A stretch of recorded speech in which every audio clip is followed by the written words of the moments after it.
I loved living in Chicago and working as a legal editor of the Chicago Tribune, the largest newspaper between the coasts. Nothing beats the adrenaline rush of the newsroom at deadline. I loved investigating articles and interviewing experts and hitting the streets and diving into records and just trying to find the truth behind a story, while all at the same time trying to beat the competition across the street. One of the most amazing stories I ever covered involved a teenager by the name of James Dixon. He was convicted of shooting a police officer and sentenced to prison. Now, of course, there was evidence that backed up his guilt. But one day, I got a phone call from an informant. He told me that Dixon was actually innocent. He didn't shoot the policeman. What had happened is, the policeman was carrying in his pocket an illegal pen gun. That's a gun that looks like a fountain pen, but fires a .22 caliber bullet. He had gotten into a tussle with Dixon. The pen gun had gone off and wounded him. He didn't want to get caught with this illegal gun, so he blamed Dixon for shooting him. Well, when I investigated this evidence based on this new theory, all of the evidence snugly fit together. I did a major expose of the Dixon case on the front page of the Sunday Tribune. A grand jury got the same tip I did. They reopened the case. Dixon was found innocent. The police officer was indicted and later convicted of framing him. It was an absolutely amazing example of how a new examination of the evidence yielded a far different result than the original one. Well, I'd like to invite you to go on a 6-week investigation of our own.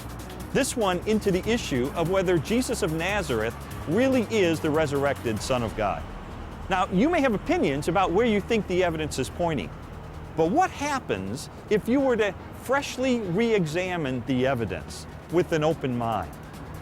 I remember when I first did that myself as an atheist, I was absolutely blown away by what I found.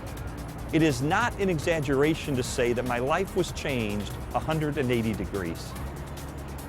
So as we begin this investigation, let me ask you, where are you at on your own spiritual journey? As you can see by these interviews we did with some folks in the street, people have all sorts of opinions about where the spiritual evidence points.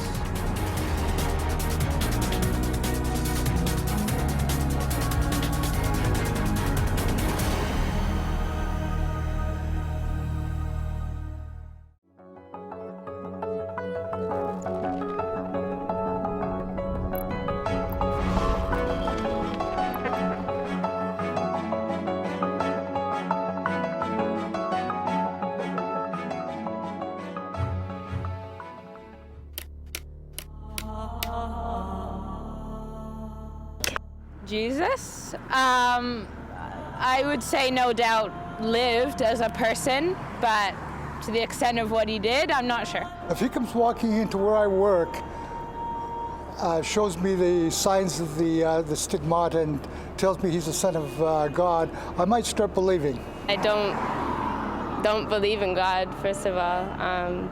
Maybe because I grew up in like an age of science. I have a lot of different thoughts and theories on Jesus, but I don't think coming back from the dead is really possible. I believe Jesus was a real person. I believe he did live. I guess there are some exaggerations in the Bible, I'd have to say. I don't believe we'll ever know if Jesus was really what everyone thinks he is. I think it's a lot of folklore. I think it's a lot of historical misrepresentations. I think it's a lot of wishful thinking. But I don't think we know, and I don't think we'll ever know, and I don't think there's any way to prove what has been claimed about Jesus for all these years.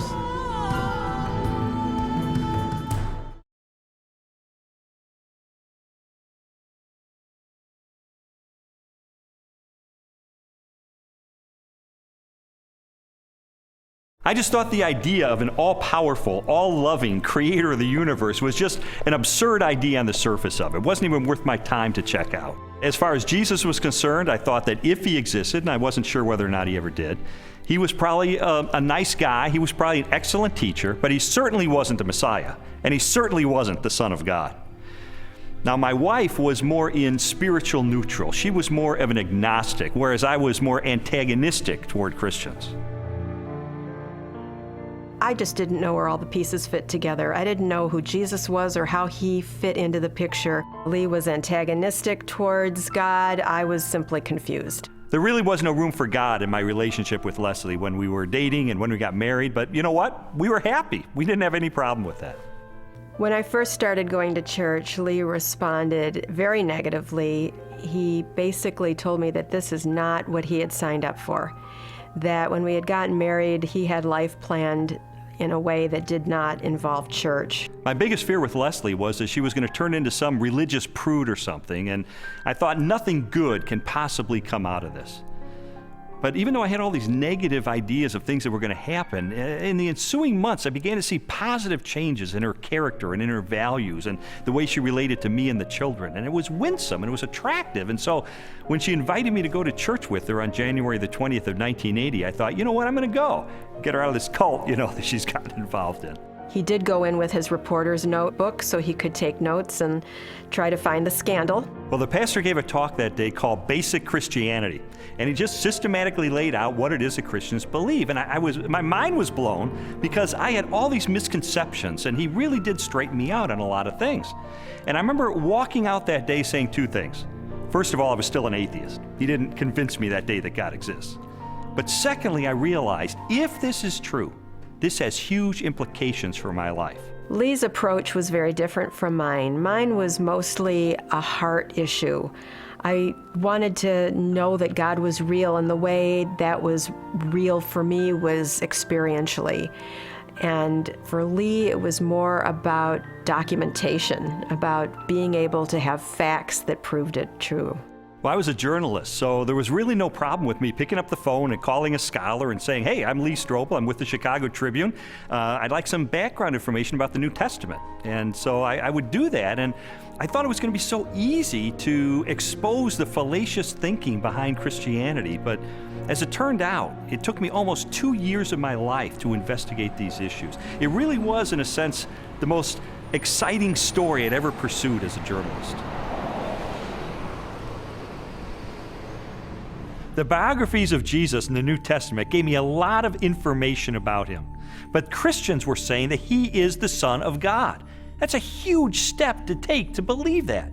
And so I sought out more scholars so I could pose to them this question: who was Jesus?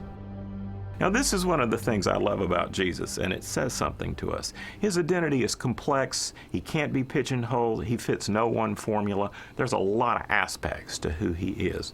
But always, he presents himself as a challenge to the status quo, to preconditioned thinking about what Son of God, what Messiah must be. He's carving out his own niche. He's doing his own thing like a great and creative artist. He is not simply replicating anything from the past. He is taking bits and pieces of prophecies and ideas and wisdom literature and law and you name it, and he's made a whole new gumbo. And he's serving it up, and people don't know what to think. He goes in a synagogue and says some of this stuff, and they go, wow, a new teaching, and with authority. Shazam! Amazingly, people say, no one teaches like him because he spoke with his own authority. Our sages, our rabbis, always taught that you have to teach in the name of someone else. Rabbi so-and-so says in the name of Rabbi so-and-so. That's the way rabbis were taught to teach. Yeshua came and said, you've heard it said, but not what my rabbi taught me, but I say unto you. And he would clarify, even overrule in some ways, the Old Testament law. Well, this law was given by God himself, for Jesus to say, I am the authoritative interpreter of the law. I am the one who has come to fulfill the law. That's an extraordinary claim, a claim to essentially the authority of God. The Spirit of the Sovereign Lord is on me, because the Lord has anointed me to preach good news to the poor. He has sent me to bind up the brokenhearted, to proclaim freedom to the captives. Isaiah 61:1. It's interesting because when Yeshua went into the synagogue, that was the passage he read. And he says, this day, this verse is fulfilled in your hearing. And basically he's saying, I'm the servant that's described here. I'm the one who fulfills this. Philip comes to Jesus and asks him to show us the Father, and Jesus says, the one who has seen me has seen the Father. Jesus clearly presents himself as the self-revelation of God. Those who meet Jesus are, in fact, meeting God. When Jesus is brought before Caiaphas, the high priest, and some of the Sanhedrin members that have gathered the evening that Jesus is arrested, they're trying to find incriminating evidence, they're trying to find incriminating testimony, and they're not doing real well. And finally, the high priest asked Jesus directly, tell us plainly, are you the Messiah, the Son of God?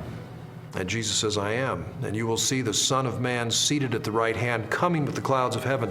And there Jesus has combined phrases from Daniel 7 and Psalm 110. Jesus sees himself as this heavenly figure. More than 80 times in the New Testament Gospels, Jesus is identified as the Son of Man. While the human connotations of the phrase are obvious, a broader interpretation is found in an Old Testament scripture written by the Jewish prophet Daniel. In my vision at night I looked, and there before me was one like a son of man, coming with the clouds of heaven. He approached the Ancient of Days and was led into his presence. Daniel 7:13. Many Christians and non-Christians alike hear the phrase Son of Man, they think Son of God refers to his deity and Son of Man refers to his humanity. That's in part true, but in fact Son of Man has a much greater significance than that as well. The title Son of Man, Jesus draws that title from Daniel chapter 7, where a glorious messianic figure comes before the Ancient of Days, a reference to God, and he is given all glory and power and majesty. That portrait of this glorious Messiah is the one that Jesus identifies himself with. He is the Son of Man. So Son of Man doesn't just mean a human being. His dominion is an everlasting dominion that will not pass away, and his kingdom is one that will never be destroyed. Daniel 7:14. Actually, the phrase Son of Man refers to his humanness and his more than humanness.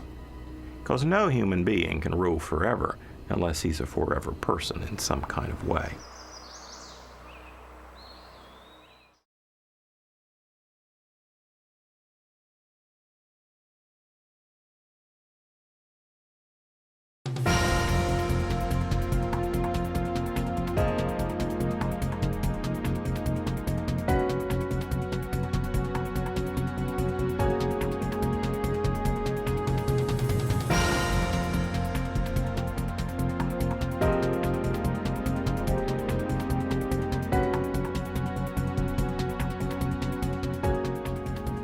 Often when I begin an investigation, I start with a hunch. Now that isn't just some wild, unsubstantiated guess, but it's born out of training and experience and where the early evidence seems to point. But while a hunch might be a good place to start, it's not always the best place to end. Journalists and detectives know that you have to go after hard facts and data and evidence. And if those don't support your hunch, then you need to jettison the hunch. Now, it may be that during our investigation, some of your hunches or opinions or preconceptions about Jesus, you may find them falling away. And that's okay, as long as they're being replaced by opinions that are shaped by the evidence that you encounter. I really do hope that by the end of our time together, you're going to be able to reach a verdict in the case for Christ. In the meantime, where would you say that the arrow of the evidence is currently pointing? Toward or away from Jesus being the Son of God?